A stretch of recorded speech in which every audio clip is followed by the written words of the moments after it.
আমর ইবনুল আস রাদিয়াল্লাহু আনহু আন্না রাসূলুল্লাহি সাল্লাল্লাহু আলাইহি ওয়াসাল্লাম قال إن الدنيا كلها متاع وخير المتاع الدنيا المرأة الصالحة رواه البخاري ومسلم أو كما قال عليه الصلاة والسلام اللهم صل على محمد وعلى آل محمد كما صليت على إبراهيم وعلى آل إبراهيم إنك حميد مجيد اللهم بارك على محمد وعلى آل محمد كما باركت على إبراهيم وعلى آل إبراهيم إنك حميد مجيد رب اشرح لي صدري ويسر لي أمري واحلل عقدة من لساني يفقه قولي দাও আল্লাহ দাও আমায় আবার ওমর দারাজ দিল দাও আল্লাহ দাও আমায় আবার ওমর দারাজ দিল দাওয়ালির মতো বীর সেনানি আলীর মতো বীর সেনানি জগতে নিখিল দাও আল্লাহ দাও আমায় আবার ওমর দারাজ দিল হামজাকে দাও ঘরে ঘরে জীবন দিতে অকাতরে হামজাকে দাও ঘরে ঘরে জীবন দিতে অকাতরে আবার কাবা ভাঙতে এলে আবার কাবা ভাঙতে এলে পাঠাও আবাবিল দাও আল্লাহ দাও আমায় আবার ওমর দারাজ দিল দাও আল্লাহ দাও আমায় আবার ওমর দারাজ দিল সচ্চাই মান দিয়ে পাঠাও শত সাহাবা তাদের দেখে বিশ্ব আবার বলুক মারহাবা আবার পাঠাও আবু বকর ফিতনা ফাসাদ অসুখ সমান আবার পাঠাও আবু বকর ফিতনা ফাসাদ অসুখ সমান অনর অটল পাহাড় সম অনর অটল পাহাড় সম দাও সে মনের মিল দাও আল্লাহ দাও আমায় আবার ওমর দারাজ দিল দাওয়ালির মতো বীর সেনানি আলীর মতো বীর সেনানি জগতে নিখিল দাও আল্লাহ দাও আমায় আবার ওমর দারাজ দিল আমরা সকলে বলি আমিন লিল্লাহে তাকবীর আপনারা কি সুস্থ আছেন? তো সুস্থ মানুষের আওয়াজ আরো বৃদ্ধি করতে হবে। অপরদিকে এখানে আমরা যারা এসেছি আল্লাহ সুবহানাহু ওয়া তাআলা আমাদেরকে কবুল করে নিয়েছেন, এজন্যই আমরা এখানে আসতে পেরেছি, বলেন ঠিক কিনা? আর এইখানে আসা সকলের ভাগ্যে জুটে না। কোরআন এবং সুন্নাহর মাজলিসে বসা, এই সুযোগ পাওয়া, এই সৌভাগ্য পাওয়া, এটা সকলের ভাগ্যে জুটে না। আল্লাহ সুবহানাহু ওয়া তাআলা যার কল্যাণ চান কেবলমাত্র সেই ব্যক্তিগুলিকেই আল্লাহ রাব্বুল আলামিন দ্বীনের জ্ঞান অর্জন করার সেই তৌফিক দান করেন বলি সুবহানাল্লাহ। হাদিসটি রয়েছে সোহেল বুখারীর ৭১ নম্বর হাদিস। রাসূল সাল্লাল্লাহু আলাইহি ওয়াসাল্লাম বলেন, মাইয়ুরিদুল্লাহু বিহি খায়রান ইউফাক্কিহু ফিদ্দীন। আল্লাহ রাব্বুল আলামিন যার কল্যাণ চান, আল্লাহ সুবহানাহু ওয়া তাআলা যার মঙ্গল চান, কেবলমাত্র তাকেই তিনি দ্বীনের যে গভীর জ্ঞান রয়েছে এই জ্ঞান অর্জন করার তৌফিক দান করেন বলি সুবহানাল্লাহ। সুতরাং এখানে যারা বসতে পেরেছেন নিঃসন্দেহে আপনারা সৌভাগ্যবান। আল্লাহ রাব্বুল আলামিন আপনার আমার কল্যাণ চেয়েছেন বিধায় আমরা এখানে বসতে পেরেছি, বলেন ঠিক কিনা? সুতরাং এখানে যারা আমরা বসেছি থাকবো তো ইনশাল্লাহ, নাকি আমরা চলে যাব? কারা কারা চলে যাবেন হাত উঠান। যাবেন না? সারা রাতের কথা বলি নাই, আসলে সকলেই আমরা চলে যাব যখন মাজলিসটা শেষ হয়ে যাবে। তো যতক্ষণ মাজলিস আছে ততক্ষণ তো আছেন। একটা ফজিলতের হাদিস বলেই মূল আলোচনার দিকে যাচ্ছি। হাদিসটি রয়েছে তাবারানী আওসাতের 1556 নম্বর হাদিস। হাদিসটি হাদিসে কুদসি। রাসূল সাল্লাল্লাহু আলাইহি ওয়াসাল্লাম বলছেন, আল্লাহ রাব্বুল আলামিন বলেন, মা জালাসা কওমুন ইয়াযকুরুনাল্লাহ। যখন কোন জালসার মধ্যে আল্লাহ রাব্বুল আলামিনকে স্মরণ করা হয়, জোরে বলেন কাকে? আল্লাহ রাব্বুল আলামিনকে যে জালসার মধ্যে স্মরণ করা হয়, এই জালসাটা যতক্ষণ চলবে একটা সময় জালসাটা শেষ হয়ে যাবে। অতঃপর আপনাকে লক্ষ্য করে যারা শ্রোতা রয়েছেন, বসে বসে যারা কোরআন হাদিসের আলোচনা শুনছেন, আপনাকে লক্ষ্য করে আল্লাহ রাব্বুল আলামিন আরশে আজিম থেকে তিনি কি ঘোষণা করবেন রাসূল সাল্লাল্লাহু আলাইহি ওয়াসাল্লামের মাধ্যমে আল্লাহ তা জানিয়ে দিয়েছেন। আল্লাহ সুবহানাহু ওয়া তাআলা তখন আপনার আমার জন্য এই সমস্ত শ্রোতাদেরকে লক্ষ্য করে আল্লাহ রাব্বুল আলামিন দুটি সুসংবাদ দিবেন।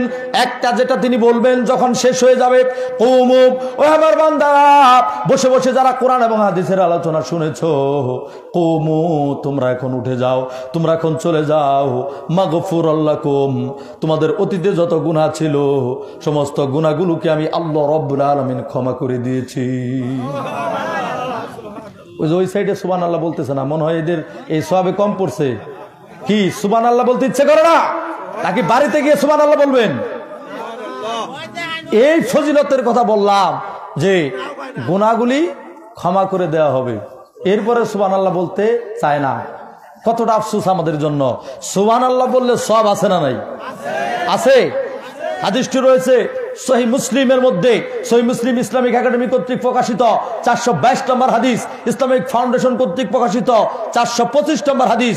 রাসূল সাল্লাল্লাহু আলাইহি ওয়াসাল্লাম বলেন, কেউ যদি একবার আলহামদুলিল্লাহ বলে, আলহামদুলিল্লাহ যদি একবার কেউ জবান দিয়ে এই শব্দ উচ্চারণ করে, তামলাউল মিজান, মিজানের যে পাল্লা রয়েছে এই মিজানের পাল্লায় একবার আলহামদুলিল্লাহ বলার কারণে নেকি দ্বারা আল্লাহ রাব্বুল আলামিন মিজানের পাল্লাকে ভারী করে দেয় বলি আলহামদুলিল্লাহ।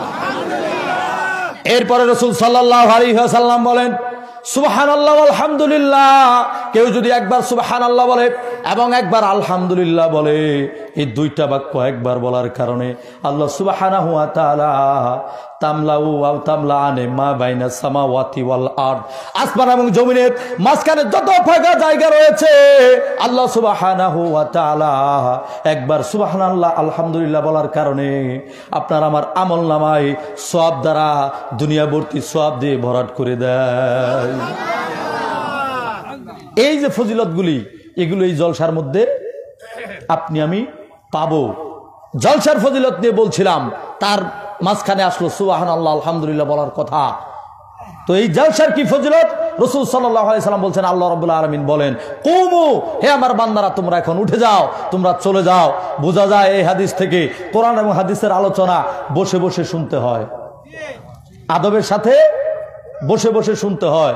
যারা চলাফেরা করে, বিভিন্ন কাজকর্ম করে, এরপরে বলে আমিও শুনতেছি, বোঝা গেল তারা মনোযোগ দিয়ে যেভাবে শোনার কথা ওইভাবে তারা শুনছে না, এবং এই ফজিলত থেকে তারা বঞ্চিত হবে। যারা বসে বসে মনোযোগের সাথে কোরআন এবং হাদিসের আলোচনা শুনবে তাদের জন্য এই সুবর্ণ সুযোগ। এবং সেটি কখন? যখন মাজলিস শেষ হয়ে যাবে তখন কিন্তু এই সুযোগ।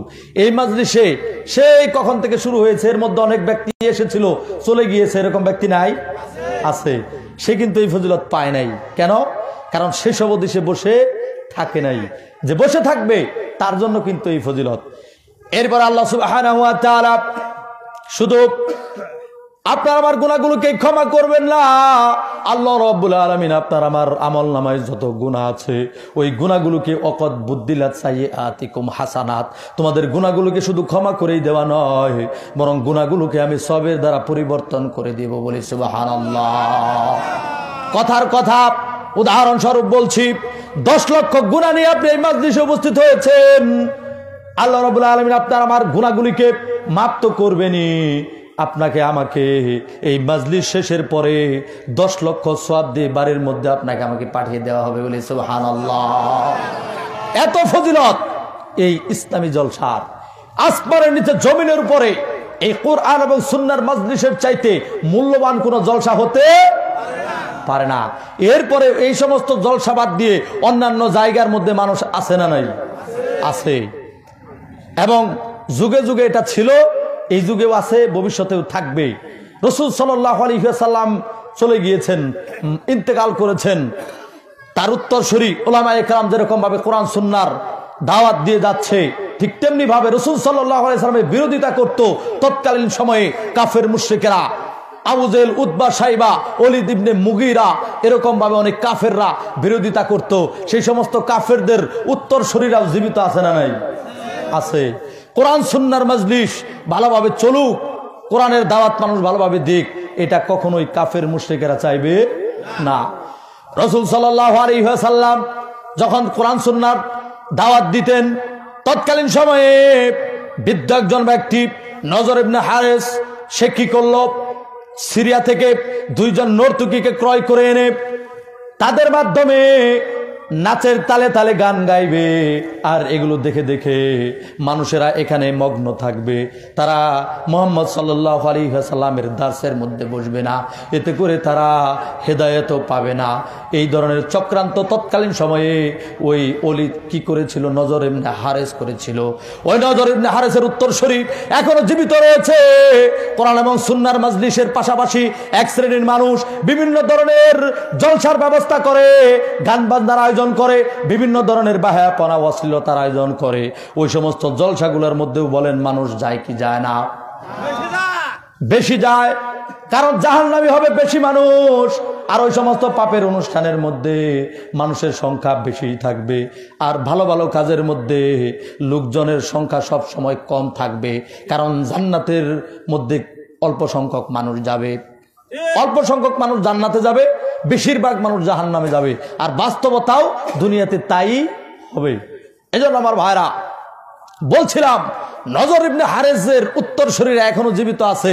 তারাও চায় কোরআন এবং হাদিসের জলসা ভালোভাবে যেন না চলে, মানুষ যেন ওখানে উপস্থিত না হয়। শয়তান যেরকম ভাবে চায় না কোনো ব্যক্তি কোরআন পড়ুক, শয়তান এটাও চায় না কোনো মানুষ কোরআন সুন্নাহর মাজলিসের মধ্যে বসুক, সেখান থেকে গুনাহগুলোকে মাফ করে নিক এবং সে জান্নাতের দিকে অগ্রসর হোক। এটা শয়তান কখনো চাইতে পারে না। এই জন্য আমার ভাইরা, গান বাজনা, বাদ্যযন্ত্র, বাহায়াপনা, এই সমস্ত অনুষ্ঠানের মধ্যে মুসলমান যায় নাকি অমুসলিমরা যায়? নামদারি কিছু মুসলমান সেখানে অংশগ্রহণ করে। এই যে অনুষ্ঠানগুলি হচ্ছে বিভিন্ন জায়গায় হয়, আপনাদের এলাকায় কতটুকু হচ্ছে আমি জানি না। আমাদের অঞ্চলে এরকম প্রতিদিনই বিভিন্ন জায়গার মধ্যে বিভিন্ন গানের অনুষ্ঠান চলতেই থাকে এবং সেখানে মানুষজন মগ্ন হয়ে থাকে। সেখানেও ওই নজর বিন হারেসের মতো ওই গায়িকা আনা হয়, সে নাচে তালে তালে, এরপরে গান গায়। এগুলোর মাধ্যমে কি করা হয়? সেখানে তারা সময় নষ্ট করে। সেখানে যতক্ষণ তারা অবস্থান করে সওয়াব হয় না গুনাহ হয়? গুনাহ হয়। আর এখানে বসলে গুনাহ মাফ হয় না কি গুনাহ হয়? গুনাহ মাফ হয়। কিন্তু তারপরেও মুসলমান এই সমস্ত জলসার মধ্যে আসতে চায় না, আফসোসের বিষয়। সুতরাং সম্মানিত উপস্থিতি, আপনারা একটু পরিবেশটাকে সুন্দর করে বসেন, একটু কষ্ট করে একটু এগিয়ে বসেন, একটু এগিয়ে বসেন। এই যে এখানে একটু ফাঁকা জায়গা, এইখানে একটু ফাঁকা জায়গা, আপনারা একটু সুন্দর পরিবেশ করেন, পিছনে জায়গা ছেড়ে দেন, তাহলে আপনাদেরও মনোযোগিতা বৃদ্ধি পাবে, আমাদেরও আলোচনা করতে সুবিধা হবে। যারা স্থান পরিবর্তন করে বসবেন তাদের জন্য 2টা ফজিলত। একটা হচ্ছে কোরআনুল কারীম সূরা আজ-জিলজাল, কোরআনুল কারীমের 99 নম্বর সূরা।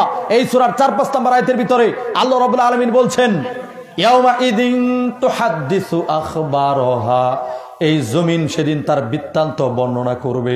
জমিনের মধ্যে আপনি আমি কি করছি, এই যে যারা কোরআন হাদিসের জালসা বাদ দিয়ে ওই সমস্ত আড্ডাখানার মধ্যে, ওই যে একটু আগে বলে গেল ওইখানে নাকি মেলার আয়োজন করা হয়েছে, ওখানে মানুষজন দোকানপাটের মধ্যে আড্ডা দিচ্ছে, যেই জমিনের উপরে দাঁড়িয়ে তুমি কোরআন সুন্নাহর মজলিসে না আসে তুমি ওই মেলার মধ্যে অবস্থান করছো, ওই জমিনও কাল কিয়ামতের ময়দানে আপনার আমার বিরুদ্ধে সাক্ষী দেবে। বলেন ঠিক কিনা?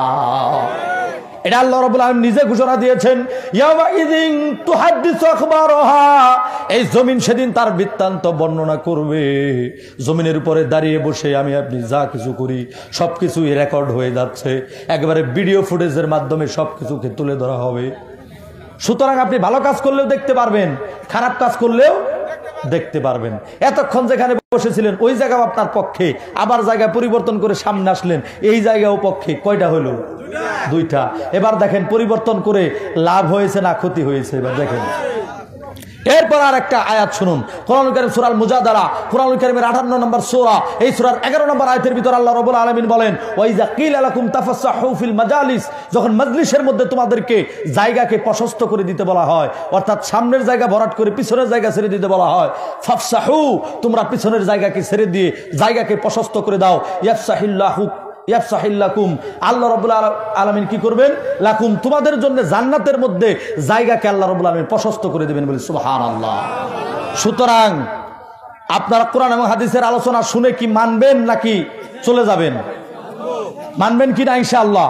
কারণ মুমিনদের বক্তব্য হলো তারা শুনে এবং মেনে নেয়।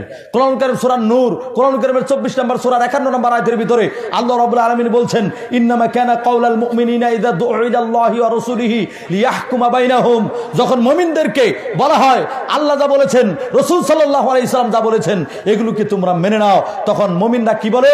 আইয়াকুলু সামি'না, তারা বলে আমরা শুনলাম, ওয়া আতানা, এবং আমরা মেনে নিলাম। আল্লাহ রাব্বুল আলামিন বললেন, ওয়া উলাইকা হুমুল মুফলিহুন, আর এরাই তো সফল কাম। বলি সুবহানাল্লাহ। আপনারা সফল কাম হতে চান কি চান না? তাহলে আল্লাহ রাব্বুল আলামিনকে হাত উঁচু করে দেখান, লিল্লাহি তাকবীর। আল কোরআনের আলো, আল হাদিসের আলো, কোরআন হাদিস যেখানে, গান বাজনা যেখানে, দেখবো নি ইনশাআল্লাহ। এখন গান বাজনার মধ্যে যাইতে হয় না, এই যে এটা পকেটে থাকলেই হয়, এটা পকেটে থাকলে গান বাজনা সব সময় চলে। তো যাই হোক, আপনাকে আমাকে অবশ্যই এই বর্তমান সময়ের যে ফিতনা, মোবাইল ফোন, এর মাধ্যমে গান বাজনা অহরহ চলে, এগুলো থেকে আমাদেরকে বেঁচে থাকতে হবে। সম্মানিত উপস্থিতি, আসুন মূল আলোচনার দিকে যাচ্ছি। আপনারা শুনবেন এবং মেনে নেবেন, আর এতে করে ইনশাল্লাহ আপনারা সফল কাম হয়ে যাবেন। আমাকে একটা বিষয় দেওয়া হয়েছে, সেটি হচ্ছে নারীর মর্যাদা। নারীর মর্যাদা। আমাদের অধীনস্থ নারী আছে না নাই? আমরা হয় নারীর থেকে জন্ম নিয়েছি, আমাদের মা নারী কিনা? নারী। আর যারা আমরা বিবাহ করেছি আমাদের অধীনে একজন নারী স্ত্রী রয়েছে। আবার যাদের সন্তান হয়েছে অনেকের কন্যা সন্তান আছে, আবার অনেকের সন্তান না থাকলেও বোন আছে। তাহলে বোঝা যায় যে আমরা মহিলাদের সঙ্গে ওতপ্রোতভাবে জড়িত, অর্থাৎ নারীরা এই সমাজের গুরুত্বপূর্ণ একটি অংশ, এবং পুরুষের পাশাপাশি এই নারীরাও সমহারে তারা ভূমিকা রেখে যাচ্ছে, এবং পুরুষদের শান্তি দেওয়ার জন্য, চক্ষু শীতল করার জন্য আল্লাহ রাব্বুল আলামিন এই নারীদেরকে সৃষ্টি করেছেন। বলি সুবহানাল্লাহ। আদম আলাইহিস সালামকে আল্লাহ রাব্বুল আলামিন জান্নাতের মধ্যে এত নিয়ামতপূর্ণ জায়গায় তাকে থাকতে দিলেন, কিন্তু সেখানে আদম আলাইহিস সালামের ভালো লাগতেছে না, মনটা ছটফট করছে। আল্লাহ সুবহানাহু ওয়া তাআলা আদম আলাইহিস সালামের বাম পাজর থেকে তার সঙ্গিনী হাওয়া আলাইহিস সালামকে সৃষ্টি করলেন। আমার ভাইরা, আল্লাহ সুবহানাহু ওয়া তাআলা কুরআনুল কারীমের ভিতরে ঘোষণা করে জানিয়ে দিয়েছেন, কুরআনুল কারীম সূরা রুম, কুরআনুল কারীমের 30 নম্বর সূরা, এই সূরার 21 নম্বর আয়াতের ভিতরে আল্লাহ রাব্বুল আলামিন জানিয়ে দিলেন, অমিন আয়াতিহি আন খালাকালাকুম মিন আনফুসিকুম আজওয়াজা লিতাসকুনু ইলাইহা। আল্লাহ রাব্বুল আলামিন বলেন, আমি কি করলাম? তোমাদের আল্লাহ বলছেন যে আমার নিদর্শনের মধ্যে এটা অন্যতম, যে আমি কি করেছি, তোমাদের মধ্য হতে তোমাদের সঙ্গিনী নারীদেরকে আমি সৃষ্টি করেছি। কেন সৃষ্টি করেছি? লিতাসকুনু ইলাইহা, যাতে করে তোমরা তাদের কাছ থেকে শান্তি পেতে পারো। একথা কে বলছেন? নারীদের মাধ্যমে একটা পুরুষ স্ত্রীর মাধ্যমে সে কি পায়? প্রশান্তি পায়, শান্তি পায়। এটা আল্লাহ রাব্বুল আলামিন বলছেন লিতাসকুনু ইলাইহা, যাতে করে তোমরা শান্তি পেতে পারো। এবং তোমাদের মধ্যে আমি কি করে দিয়েছি? ওয়াজআলা বাইনাকুম মাওয়াদ্দাতাও ওয়া রাহমা, তোমাদের মধ্যে পরস্পরের মধ্যে দয়া এবং ভালোবাসা আমি সৃষ্টি করে দিয়েছি। দেখেন, একেবারে দূর দূরান্তে বাড়ি জীবনে কোনোদিন দেখে নাই, হঠাৎ করে দেখা, বিবাহের জন্য প্রস্তাবনা দেওয়া হলো, এরপরে একেবারে অপরিচিত একজন নারী এবং পুরুষ দুজনের মধ্যে যখন বিবাহ বন্ধনে আবদ্ধ করে দেওয়া হয়, বলেন তো এই দুইজন অপরিচিত নারী এবং পুরুষের মধ্যে ভালোবাসা তৈরি করে দেন কে? ওই আল্লাহ সুবহানাহু ওয়া তাআলা। নারী এবং পুরুষের মধ্যে, স্বামী স্ত্রীর মধ্যে আল্লাহ সুবহানাহু ওয়া তাআলা তিনি ভালোবাসা তৈরি করে দেন। তাহলে বোঝা যায় যে নারীদের ছাড়া এই পৃথিবীর মধ্যে পুরুষরা শান্তিতে বসবাস করতে পারবে না। তো এই নারীদের আল্লাহ রাব্বুল আলামিন অনেক মর্যাদা দিয়েছেন।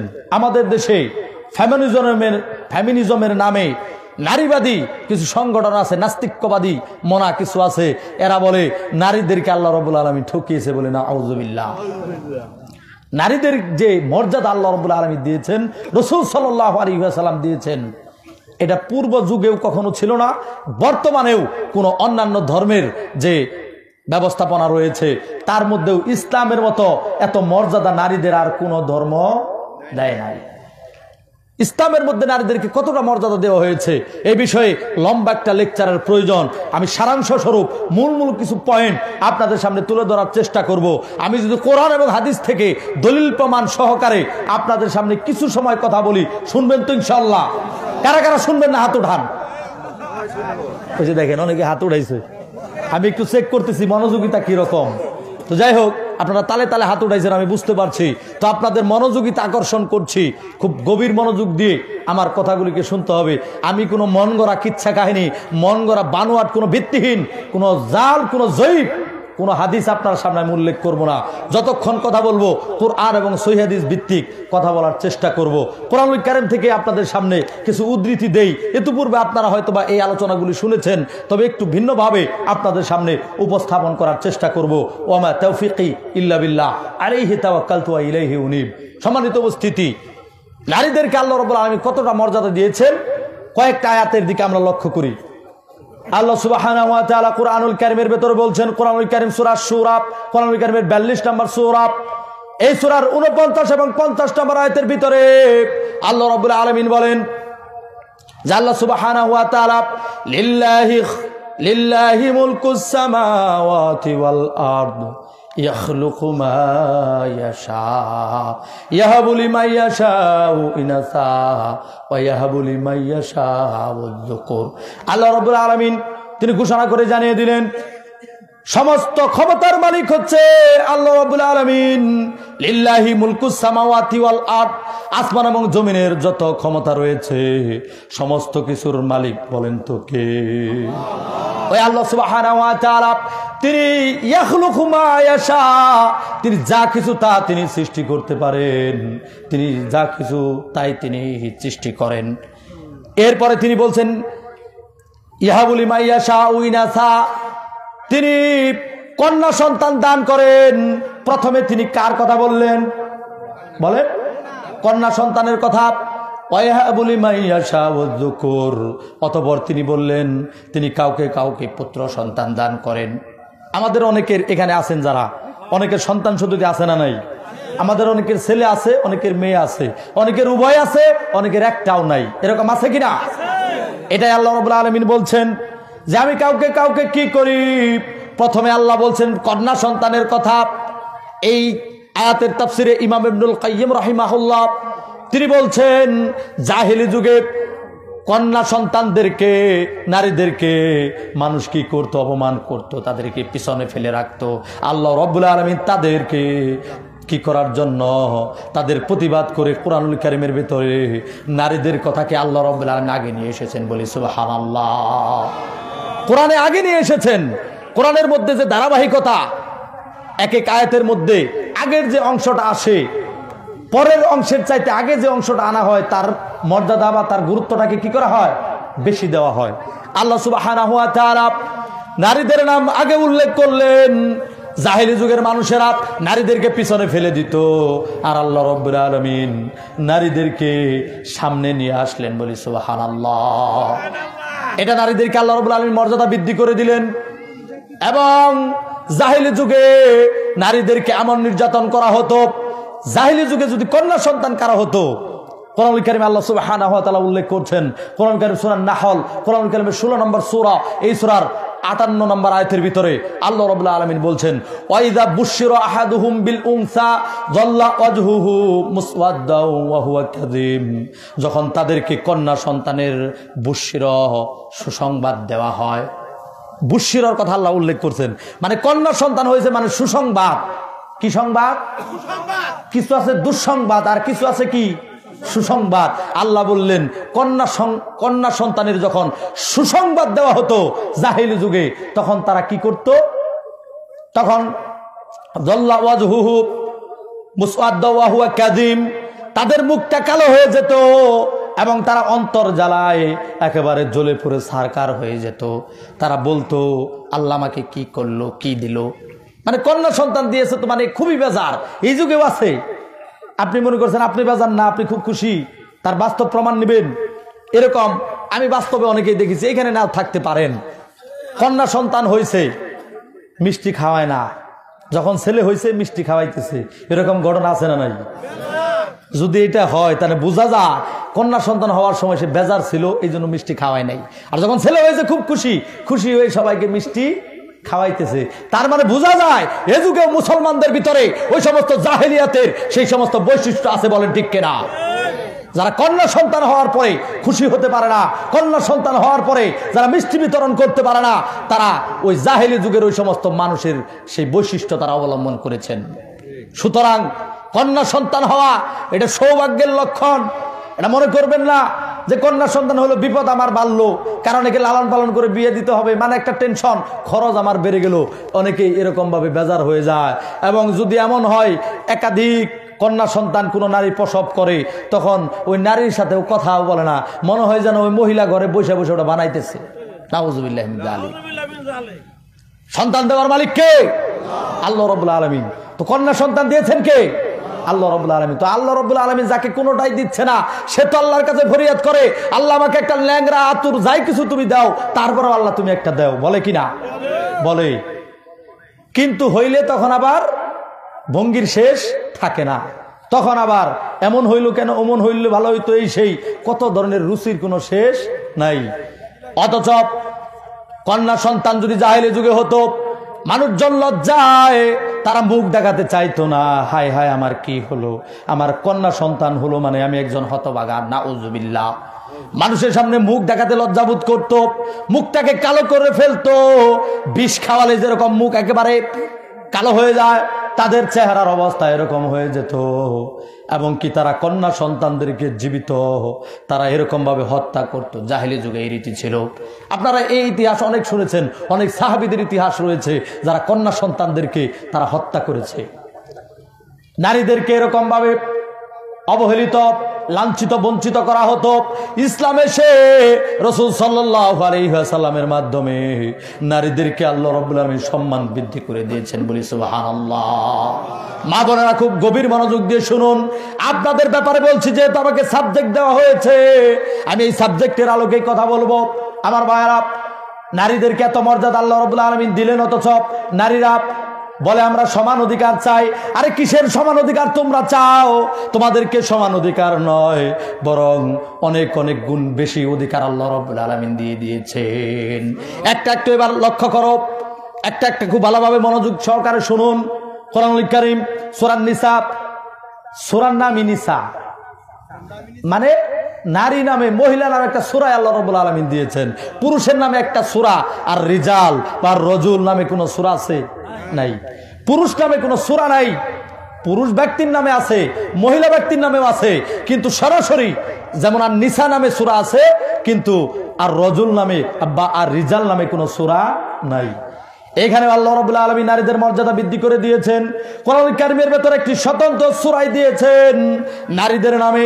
এই সূরার 11 নম্বর আয়াতের অংশ বিশেষ আল্লাহ রাব্বুল আলামিন জানিয়ে দিয়েছেন, লিযযাকারি মিসলু হাদ্দি উনসাইন। আল্লাহ রাব্বুল আলামিন জানিয়ে দিয়েছেন নারীদের যে সম্পদ আর পুরুষদের যে সম্পদ বন্টন, এই সম্পদ বন্টন নিয়ে আমাদের দেশে কি হয় যে নারীদেরকে অর্ধেক আর পুরুষদেরকে বেশি দেওয়া হয়েছে, এই তো ঠকানো হয়েছে। এটা বলে কিনা? বলে। এটা তাদের অন্যতম একটা মানে আফসোসের জায়গা যে নারীদেরকে অর্ধেক সম্পদ দেওয়া হবে আর পুরুষদেরকে বেশি দেওয়া হবে, এই তো নারীদেরকে ঠকানো হলো। কিন্তু ভালোভাবে বোঝার চেষ্টা করেন, এই আয়াতের মধ্যে আল্লাহ রাব্বুল আলামিন যেটা বলেছেন, এবার বলেন সমাজে যে বাস্তব চিত্র, অর্ধেকটাই কি নারীদেরকে দেওয়া হয়? দেওয়া হয়? দেওয়া হয় না। আল্লাহ রাব্বুল আলামিন তিনি জানিয়ে দিয়েছেন এই নারীদেরকে কি করা হয়, মানে পুরুষ সম্পদ পাবে, নারী যতটুকু পাবে তার ডবল। নারীদেরকে যা দেওয়া হবে তার ডবল পাবে কে? পুরুষ। তাহলে আপনি খেয়াল করেন, নারীদেরকে আপনি কিছুই দিলেন না, জিরো। কি দিলেন? জিরো। তো জিরোর ডবল কি? Double zero. যারা বোনদেরকে ঠকিয়ে, যারা ফুপুদেরকে ঠকিয়ে সম্পদ না দিয়ে নিজেরাই সব ভোগ করছেন, তারা কোরআনুল কারীমের এই আয়াতকে লঙ্ঘন করেছেন। যদি আপনার ফুপু, আপনার বোন যদি সম্পদ পায়, তার দ্বিগুণ আপনার বাবা পেতে পারে বা আপনি পেতে পারেন, কিন্তু আপনি আপনার ফুপুকে, আপনার বোনকে আপনি সম্পদ দেন নাই, আপনি সম্পদ পাওয়ার কোনো যোগ্যতা রাখেন না। এটা আল্লাহ রাব্বুল আলামিন বন্টন করে দিয়েছেন। আল্লাহ এইভাবে বলতে পারতেন যে মহিলার সাথে নারীর সাথে আল্লাহ রাব্বুল আলামিন এই ভাগাভাগি না করেও, যুক্ত না করেও দিতে পারতেন, কিন্তু এখানে আল্লাহ যুক্ত করে দিয়েছেন যে নারীরা যা পাবে তার ডবল। এটা বলতে পারতেন যে পুরুষ যা পাবে তার অর্ধেক পাবে মহিলা, এই কথাও তো আল্লাহ বলতে পারতেন। এইভাবে না বলে আল্লাহ বললেন নারী যা পাবে তার ডবল পাবে পুরুষ। তার মানে নারী যদি সম্পদ না পায়, পুরুষ কোনো সম্পদ পাবে না। তো নারীদেরকে তো এইভাবে ঠকানো হচ্ছে, সম্পদই আমরা দেই না, তাহলে আমরা ডবল নেই কিভাবে? আমরা বন্টন করে এইভাবে যারা সম্পদ নিচ্ছি, এটা হারাম, স্পষ্টভাবে হারাম। এই বোনকে ঠকিয়ে, ফুপুকে ঠকিয়ে যারা সম্পদ ভক্ষণ করে যারা দিন অতিবাহিত করছেন, তাদের ইবাদত আল্লাহ রাব্বুল আলামিন কবুল করবেন না। খুব সাবধান। এরপর আসুন, এই নাস্তিক্যবাদী ফ্যামিনিজম, তারা আরো কিছু আয়াত নিয়ে তারা অপব্যাখ্যা করে থাকে। কোরআনুল কারীম সূরা আল বাকারা 2 নম্বর সূরার 223 নম্বর আয়াত আল্লাহ সুবহানাহু ওয়া তাআলা তিনি ঘোষণা করে জানিয়ে দিয়েছেন, মহিলাদেরকে আল্লাহ রাব্বুল আলামিন বলছেন, নিসাউকুম হারসুল লাকুম ফাতু হারসাকুম আন্না শিতুম। আল্লাহ রাব্বুল আলামিন বলছেন নারীরা হলো তোমাদের জন্য শস্যক্ষেত্র, যখন ইচ্ছা তখন তোমরা সেখানে গমন করো। এখানে আল্লাহ কি বলছেন? শস্যক্ষেত্র। তো শস্যক্ষেত্র বলে অনেকেই ভাবছে আল্লাহ কি করছেন? ঠকাইছেন। শস্যক্ষেত্র বলছে, ক্ষেত বলছে, এই কারণে আল্লাহ নারীদেরকে কি ঠকাইছে। কিন্তু না, এখানে আল্লাহ রাব্বুল আলামিন নারীদেরকে কতটা মর্যাদা দিয়েছেন আপনাকে খুব গভীরভাবে বুঝতে হবে। এখানে যারা আছেন, আপনারা কৃষিকাজের সাথে জড়িত এরকম ব্যক্তি আছেন না নাই? কৃষিকাজ করেন, আচ্ছা, ক্ষেতের প্রতি কৃষক যারা আছেন এদের মায়া মমতা আছে না নাই? আছে। কৃষক কতটা কষ্ট করে, আমার বাবা একজন কৃষক, একটা সময় এমন হয়েছে মানে ফসল ফলাতে গিয়ে যে খরচপাতি হিসাব করে দেখা যায়, যে কয়টা ধান পাওয়া যায় হিসাব করে দেখা যায় আরো লস। কিন্তু কৃষকরা এই লস যাওয়ার চিন্তা করে কি ক্ষেত করা বাদ দিবে? দিবে না। কারণ তারা এই ফসল ফলানো এবং এই কৃষি ক্ষেতের প্রতি তাদের একটা ভালোবাসা আছে না নাই? আছে, এবং যত্ন আছে।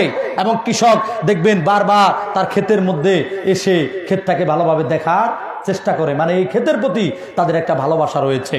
ঠিক আল্লাহ সুবহানাহু ওয়া তাআলা নারীদেরকে ক্ষেতের সঙ্গে তুলনা করে তাদের প্রতি ভালোবাসা প্রদর্শনের জন্য আল্লাহ বলেছেন। পাশাপাশি আরেকটা বিষয় খুব ভালোভাবে বুঝুন, যদি এই পৃথিবীতে কলকারখানা, ইন্ডাস্ট্রি একবার ভরে যায়, কোটি কোটি টাকার মালিক যদি আপনি হয়ে যায়, যদি ফসল ফলানোর কোনো জায়গা না থাকে, কোনো ক্ষেত যদি না থাকে, বলেন তো এই জমিন টিকবে কিনা? কি করেন আপনারা? টিকবে? টিকবে না। আরে জমিন সেটা যে কোনোভাবে হোক, ডিজিটাল কায়দায় এই জমিন হোক, যে ছাদের উপরে আপনি মাটি নিয়ে ওইখানে একটা জমিন প্রস্তুত করলেন, ওটাও তো একটা জমি। ওটা যেভাবেই হোক না কেন, যদি জমিন না থাকে এই পৃথিবী টিকে থাকতে পারবে না। এই জন্য আল্লাহ রাব্বুল আলামিন নারীদেরকে এতটাই মর্যাদা দিয়েছেন, এদেরকে ক্ষেতের সাথে তুলনা করে আল্লাহ রাব্বুল আলামিন এতটাই সম্মান দিয়েছেন যে এই নারীদের মাধ্যমেই এই পৃথিবীটা টিকে আছে বলে সুবহানাল্লাহ। সুতরাং এটা ভাবার কোনো অবকাশ নেই যে নারীদেরকে আল্লাহ ঠকিয়েছেন। আমার ভাইয়েরা, যে একটু গুছিয়ে দিচ্ছি আলমগীর হোসেন বাচ্চু মোহরিয়া দানের বিষয়টা আমি একটু এই আয়াতগুলিকে আমি একটু গুছিয়ে 2-4 মিনিটের মধ্যে আমি শেষ করে দিচ্ছি, যেহেতু আমাদের আসলে সম্মানিত প্রধান আলোচক রয়েছেন, এই জন্যে আমার আলোচনাকে দীর্ঘায়িত করা সম্ভব নয়। আমি 2-1টি হাদিস আপনাদের সামনে নারীদের মর্যাদা সম্পর্কে বলেই আমার আলোচনার ইতি টানার চেষ্টা করব। আমার বাপ আল্লাহ সুবহানাহু ওয়া তাআলা এইভাবে কোরআনুল কারীমের ভেতরে নারীদেরকে আরো বিভিন্ন আয়াতে মর্যাদা দিয়েছেন। এবং আপনি খেয়াল করেন, নারীদের যে সম্পদের কথা বললাম, নারীদের কোনো খরচ নাই।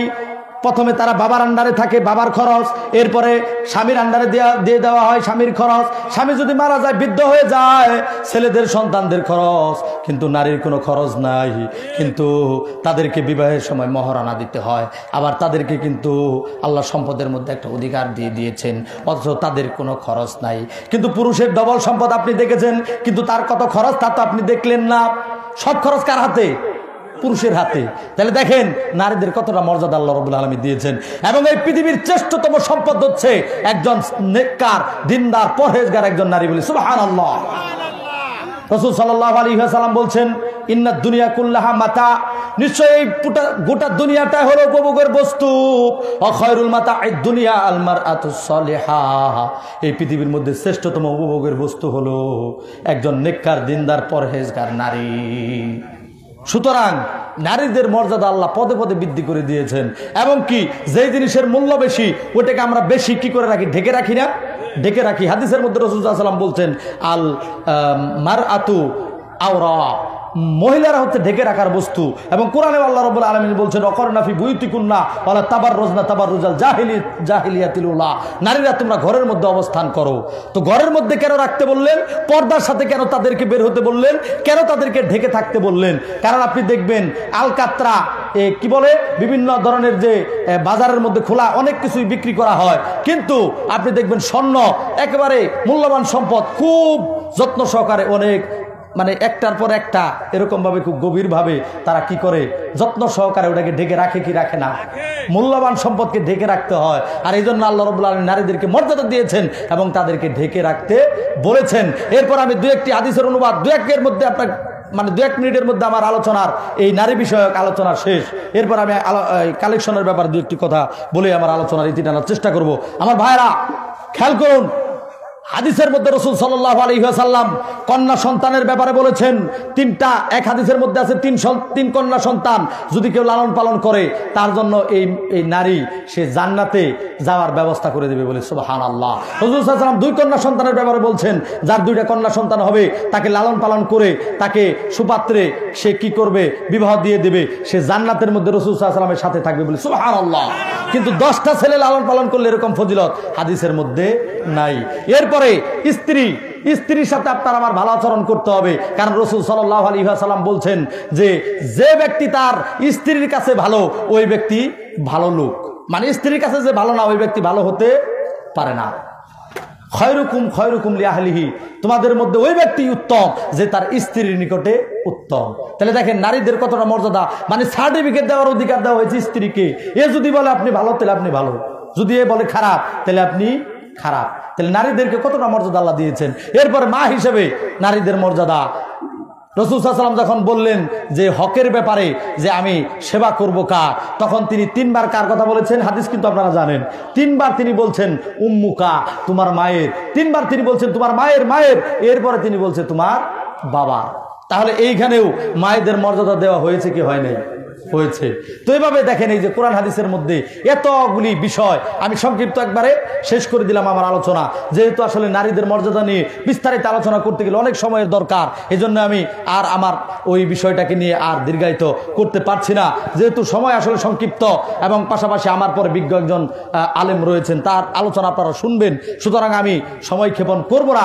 সম্মানিত উপস্থিতি, ছেলেদের ব্যাপারে পরিশেষ একটা হাদিস বলি, নারীদের ব্যাপারে 4টি আমল করার মাধ্যমে রাসূল সাল্লাল্লাহু আলাইহি ওয়াসাল্লাম বলছেন ফালতাদখুল মিন আইয়ি আবওয়াবুল জান্নাতি শাআত, ওই নারীর জন্য জান্নাতের 8টি দরজা খোলা।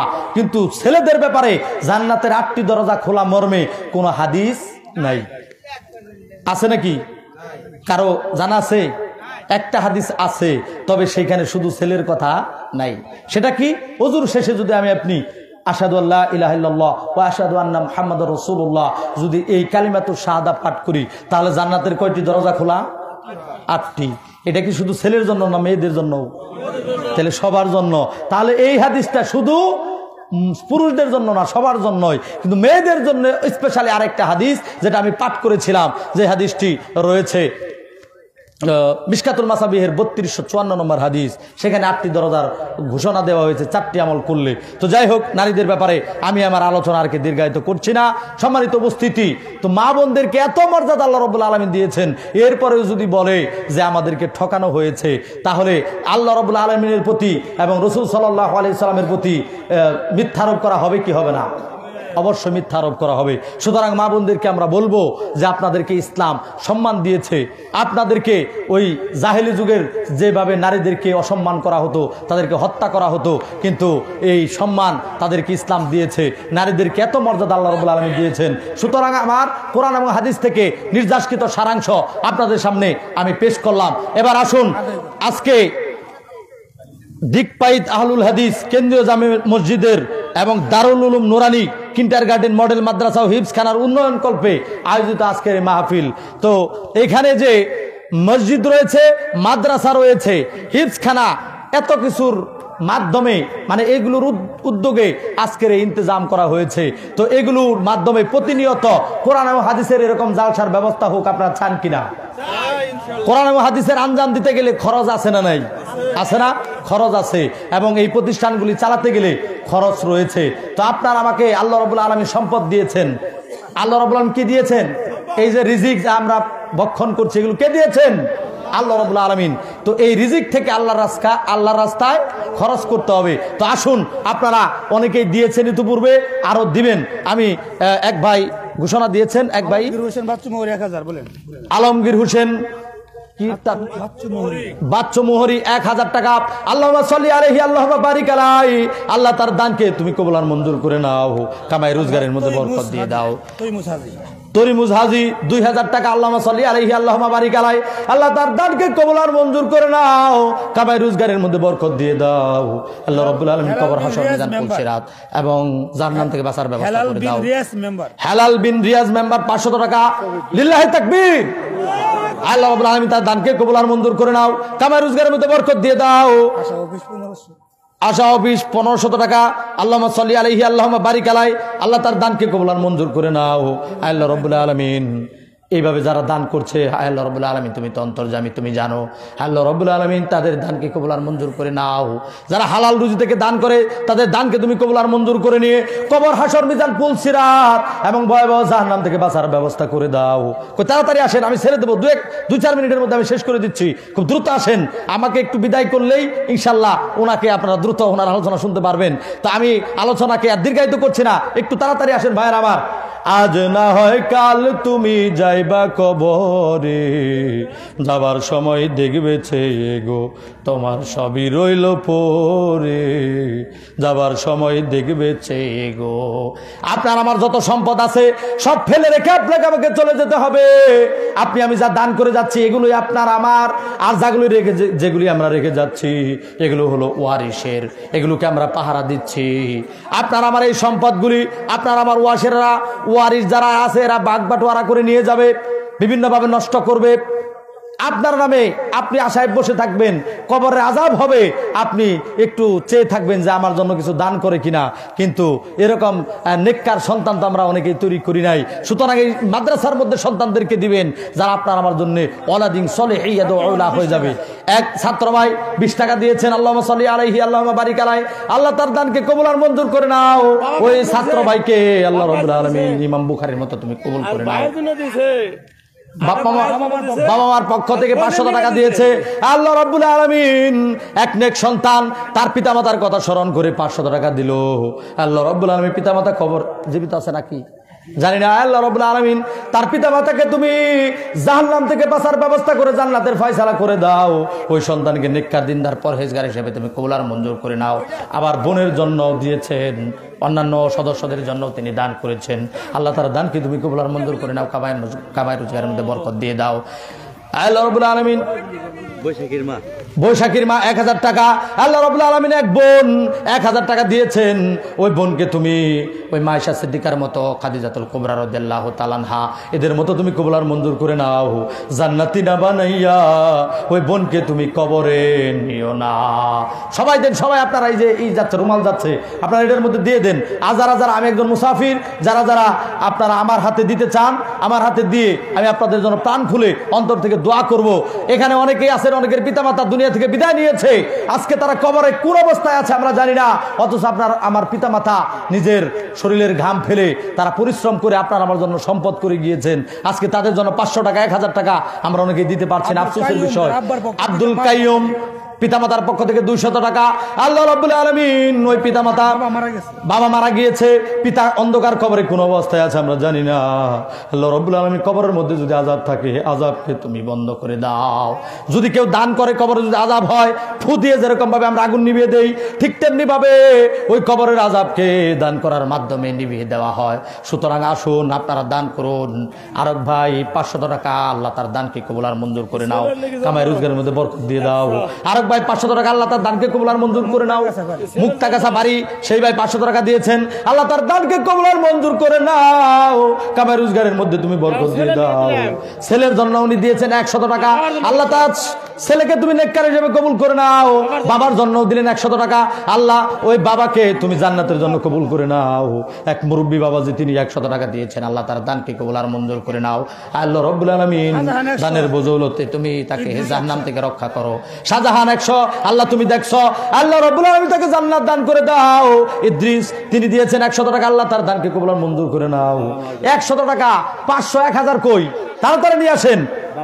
বাবা মার জন্য এই যারা মুরব্বী বাবাজি 200 টাকা নিয়ে এসেছেন, আল্লাহ রাব্বুল আলামিন তুমি দেখেছো পিতা মাতার জন্য সন্তান 200 টাকা করলো দান। আল্লাহ রাব্বুল আলামিন তার পিতা মাতাকে তুমি দিয়ে দিও জান্নাত, খান নিরাশ করিও না। এক ছোট্ট বাচ্চা 100 টাকা নিয়ে এসেছে, আল্লাহ রাব্বুল আলামিন তার দানকে কবুল আর মঞ্জুর করে নাও, তাকে আল্লাহ তুমি ইমাম বুখারীর মতো কবুল আর মঞ্জুর করে নাও। আরেক ভাই 500 টাকা দিয়েছেন, আল্লাহুম্মা সাল্লি আলাইহি আল্লাহুম্মা বারিক আলাইহি, আল্লাহ তার দানকে কবুল আর মঞ্জুর করে নাও। এই যে দেখেন এই নাতি নাতকুর যেগুলা এগুলাও কিন্তু সন্তান। এই যে দেখেন দাদা দাদির কথা স্মরণ করে 500 টাকা নিয়ে এসেছে, আল্লাহ রাব্বুল আলামিন তোমার এই বান্দা দাদা দাদির কথা স্মরণ করে 500 টাকা দান করেছে, তার দানকে কবুল আর মঞ্জুর করে নাও। যদি দাদা দাদি কবরস্থ হয়ে থাকে, কবর মিজান পুল সিরাত এবং জাহান্নাম থেকে বাঁচার ব্যবস্থা তুমি করে দাও। একটু তাড়াতাড়ি নিয়ে আসেন, যারা যারা দিবেন খুব দ্রুত নিয়ে আসেন, আমি শেষ করে দিচ্ছি। আমার ভাইয়ারা এই যে আজকে আমরা যে টাকা পয়সা অনেকে অনেক ওষুধ পানি কিনে, বর্তমানে বেশিরভাগ মানুষ রোগাগ্রস্ত, অনেক অসুস্থতা বিমার অনেকের রয়েছে। দেখবেন এক সপ্তাহে 1000-1500 টাকার ওষুধ লাগে, কিন্তু যদি আপনি এই চিকিৎসা গ্রহণ করেন, কারণ রাসূল সাল্লাল্লাহু আলাইহি ওয়াসাল্লাম বলেছেন দাউ মারদাকুম বিসসাদাকা, তোমরা সাদাকার মাধ্যমে চিকিৎসা গ্রহণ করো, দান সদকার মাধ্যমে অসুখ বিসুখ ভালো হয়। সুতরাং যারা অসুস্থ এমনিতে চিকিৎসা নিচ্ছেন, আল্লাহর রাস্তায় কিছু দান করেন, ইনশাআল্লাহ আপনার রোগকে আল্লাহ রাব্বুল আলামিন শেফায়ে কামেলা দান করবেন। তাড়াতাড়ি নিয়ে আসেন। আজ না হয় কাল তুমি যাইবা কবরে, যাবার সময় দেখবে চেয়ে গো তোমার সবই রইল পরে, যাবার সময় দেখবে চেয়ে গো। যাই হোক, আমি আপনাদের সামনে রাত্রি গভীর, এই জন্য লম্বা আলোচনা নয়, আমাকে 11টা পর্যন্ত সময় দেওয়া হয়েছিল। আমি আমার নির্দিষ্ট সাবজেক্ট এবং আরও একটা দায়িত্ব এই অল্প সময়ের মধ্যেই আমাকে যতটুকু সুযোগ দেওয়া হয়েছে এর মধ্যে আমি গুছিয়ে শেষ করে দিয়ে দিলাম। তো আমি আসলে সংক্ষিপ্ত সময় পাওয়ার কারণে নারী বিষয়ক আলোচনাকে বিস্তারিত আপনাদের সামনে তুলে ধরতে পারলাম না, এই জন্য ক্ষমা প্রার্থী। তবে আমি সারাংশ স্বরূপ কোরআন সুন্নাহর আলোকে আপনাদের সামনে তুলে ধরেছি। আশা করি মা বোনদের এই বিষয়টি সুস্পষ্ট হয়েছে, আপনাদের কাছেও সুস্পষ্ট হয়েছে। তো আল্লাহ সুবহানাহু ওয়া তাআলা আমাদেরকে আমাদের অধীনস্থ মা বোন যারা রয়েছে, পরিশেষে একটা হাদিস বলে আমি শেষ করছি।